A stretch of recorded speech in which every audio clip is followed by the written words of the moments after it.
हरे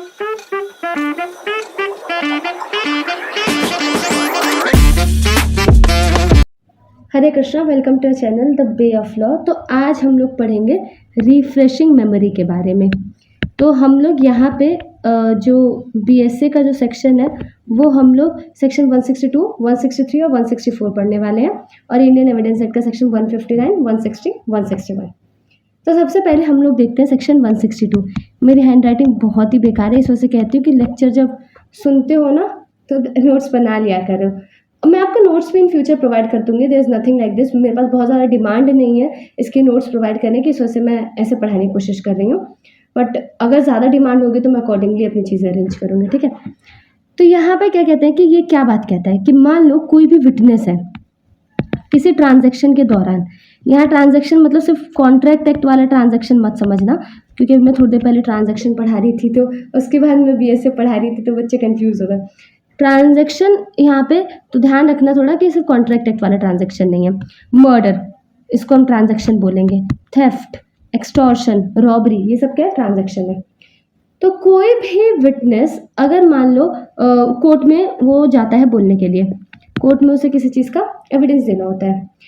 अब हो सकता है, हमें पता है कि जो क्रिमिनल केसेस होते हैं वो बहुत ज़्यादा टाइम लेते हैं, कई साल का समय लेते हैं, ईयर्स लग जाते हैं सॉल्व होने में। तो ज़रूरी तो नहीं है ना कि मुझे सारी बातें ठीक से याद हो।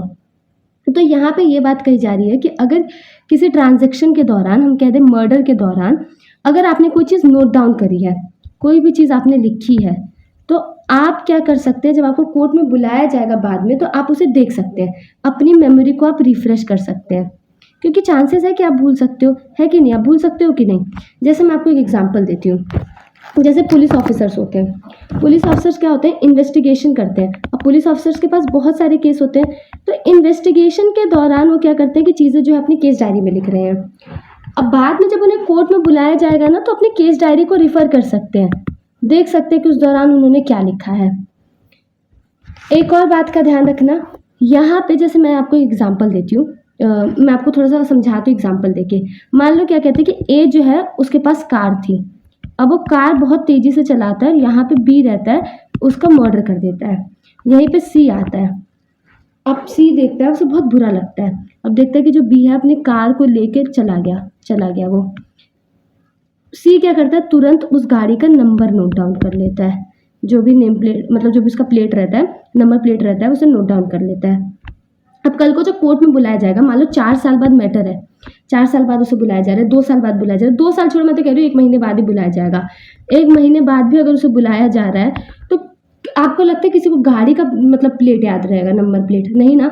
तो उसे हम पूरा मौका देंगे कि जो उसने लिखा है उसे रिफर कर सके। अब एक और चीज़ मैं आपको बताती हूँ, ज़रूरी नहीं, 2 चीज़ और है। पहली चीज़ ये है कि ज़रूरी नहीं है कि सी नहीं लिखा हो। मान लो सी के हाथ में कॉपी पेन नहीं था, उसने देखा कि गाड़ी जा रही है और क्या कहते हैं कि उसने नंबर प्लेट देख लिया, लेकिन उसके हाथ में कॉपी पेन नहीं था। यहाँ से देखा कि एक स्टूडेंट था, वो कोचिंग ले रहा था जुडिशरी के, जा रहा था यहाँ से, डी था वो बच्चा, तो डी से बोलता है जल्दी से नोट डाउन कर लो, तो कल को सी उसे भी रिफर कर सकता है। लिखा सी ने नहीं है, डी ने लिखा है, बट बोला सी ने था, उसने लिखा था, तो सी उसे रिफर कर सकता है और अपनी मेमोरी को रिफ्रेश कर सकता है और फिर बता सकता है कि कोर्ट में कि ये नंबर था। ये बिल्कुल अलाउड है, क्योंकि सीधी सी बात है, मतलब ह्यूमन माइंड है, इतना डेटा कोई कैसे रखेगा, इतनी सारी चीज़ें होती हैं। समझ आए आपको? दूसरी बात ये है कि ज़रूरी नहीं है कि आपको ओरिजिनल डॉक्यूमेंट ही रिफ़र करना है। मतलब अगर आपको अपनी मेमोरी रिफ्रेश करनी है तो ज़रूरी नहीं है कि आप ओरिजिनल डॉक्यूमेंट को ही रिफ़र करेंगे। आप जो कॉपी होता है ना ओरिजिनल डॉक्यूमेंट का, आप उसे भी रिफ़र कर सकते हो। बस ये है कि आपको कोर्ट को, मतलब कोर्ट इस बात से कन्विंस हो जाए कि हाँ, मतलब वैलिड रीज़न है, जस्टिफाइड रीज़न है कि क्यों ये जो है ओरिजिनल डॉक्यूमेंट नहीं यूज़ कर रहे हैं। क्लियर है? आगे चलते हैं। आगे हम लोग देखते हैं अपना सेक्शन 160 इंडियन एविडेंस एक्ट का, और हमारा बीएसए का सेक्शन 163। ये क्या कहता है? ये मान लो जो 162 है ना, 162 ही मैंने लिखा था ना, यस, 162 का जो है ये एक्सपेंशन है, मतलब उसका एक स्टेप आगे है। कभी भी हम लोग जैसे क्या क्या कहते हैं कि मान लो मेरी दुकान है, दुकान में मैं इतनी सारी एंट्री करती हूँ, तो ये मेरे लिए पॉसिबल नहीं है कि मैं रिकलेक्ट कर पाऊँ। मान लो कोई अकाउंटेंट है, एक अकाउंटेंट है, उसके लिए वो रोज कॉपी में कितनी एंट्री करता है, तो क्या उसे याद रख पाना उसके लिए पॉसिबल है? नहीं, याद रख पाना पॉसिबल नहीं है। तो अगर मान लो उसे, लेकिन हाँ, अगर मान लो उसे अपनी मेमोरी रिफ्रेश करनी है तो बोल सकता है कोर्ट में कि हाँ मुझे लगता है कि मैंने जनवरी में लिखा होगा, और वो पूरा डॉक्यूमेंट जो है देख सकता है और कोर्ट को पूरा डॉक्यूमेंट रेफर कर सकता है और कोर्ट को दिखा सकता है कि यहाँ पे उसने एंट्री करी है।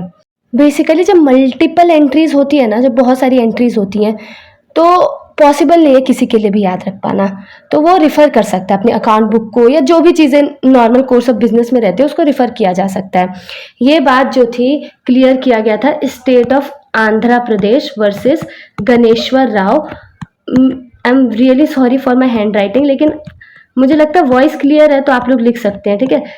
गणेश्वर राव 1963 सुप्रीम कोर्ट, इसमें बात क्लियर करी गई थी कि जब बहुत सारी एंट्रीज है तो ये पर्टिकुलर सेक्शन, मतलब उस टाइम तो इंडियन एविडेंस एक्ट का था, तो ये वाला जो सेक्शन 160 है इंडियन एविडेंस एक्ट का वो पिक्चर में आ जाता है।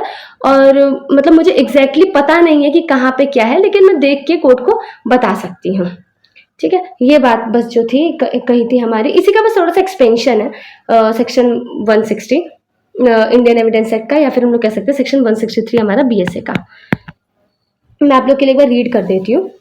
A witness may also testify to facts mentioned in any such document as is mentioned in section 162, although he has no specific recollection of fact themselves, if he is sure that the facts were correctly recorded in the documents। मतलब उसे पता नहीं है, उसे पता है कि account book में है, इधर मैंने चीजें एंट्री सही लिखी है, बट उसे पता नहीं है, तो वो देख सकता है और कोर्ट को दिखा सकता है और यूज कर सकता है अपनी मेमोरी रिफ्रेश करने के लिए। So there is no issue in it. इसी का बस थोड़ा सा एक्सपेंशन था, आप इसे रीड कर सकते हैं, इसका एक इलस्ट्रेशन भी है।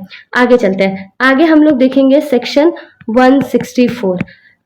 बहुत छोटा सा सेक्शन है, कुछ नहीं कहता, ये बस इतनी सी बात कहता है कि सपोज अगर आप कोई डॉक्यूमेंट यूज कर रहे हो, जैसे मैंने आपको बताया सेक्शन 162 में आप कोई डॉक्यूमेंट यूज कर रहे हो अपनी मेमोरी रिफ्रेश करने के लिए, तो जब आप कोई डॉक्यूमेंट यूज कर रहे हो अपनी मेमोरी रिफ्रेश करने के लिए, तो जो एडवर्स पार्टी है उसके पास भी ये राइट आ जाता है कि वो उस डॉक्यूमेंट से आपको क्रॉस एग्जामिन कर सकती है। जैसे यहाँ पे हम लोगों ने देखा था कि जो सी था उसने क्या किया था कि नंबर प्लेट लिखा था, तो अब वो जो डॉक्यूमेंट रिफर करता है ना, अब जो सामने वाली पार्टी होगी उस डॉक्यूमेंट को देख सकती है और क्रॉस एग्जामिन कर सकती है सी को उस डॉक्यूमेंट के बेसिस पे।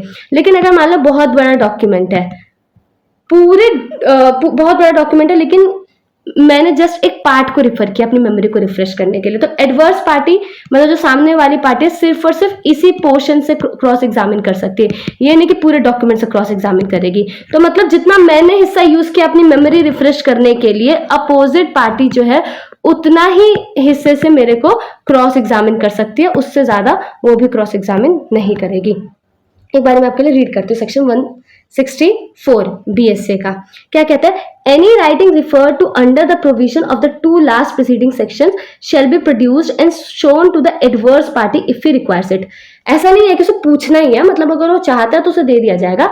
सच पार्टी में if he pleases cross examine the witness there अपन, और उसके बेसिस पे चाहे तो विटनेस को क्रॉस एग्जामिन कर सकता है। तो ये था हमारा refreshing the memory. I hope आपको क्लियर है। एक बार जल्दी से रिवाइज करा देती हूँ। क्या है, अगर मान लो आप कोर्ट में विटनेस दे रहे हो, आप विटनेस हो और आप कोई चीज भूल गए हो, तो ट्रांजैक्शन के दौरान मर्डर, थेफ्ट, जो भी ट्रांजैक्शन हो उस दौरान आपने कोई चीज लिखी है या फिर उसके थोड़े समय बाद आपने लिखी है, मतलब उस समय के दौरान लिखना है जब आपकी मेमोरी में वो चीज एकदम फ्रेश है, आपने लिखी है आप या किसी और ने लिखा है, एनीवन एल्स, तो आप क्या कर सकते हैं, उसे देख सकते हैं और फिर कोर्ट में विटनेस दे सकते हैं। मतलब उसे देख के आप अपनी मेमोरी को रिफ्रेश कर सकते हो। इतना क्लियर है?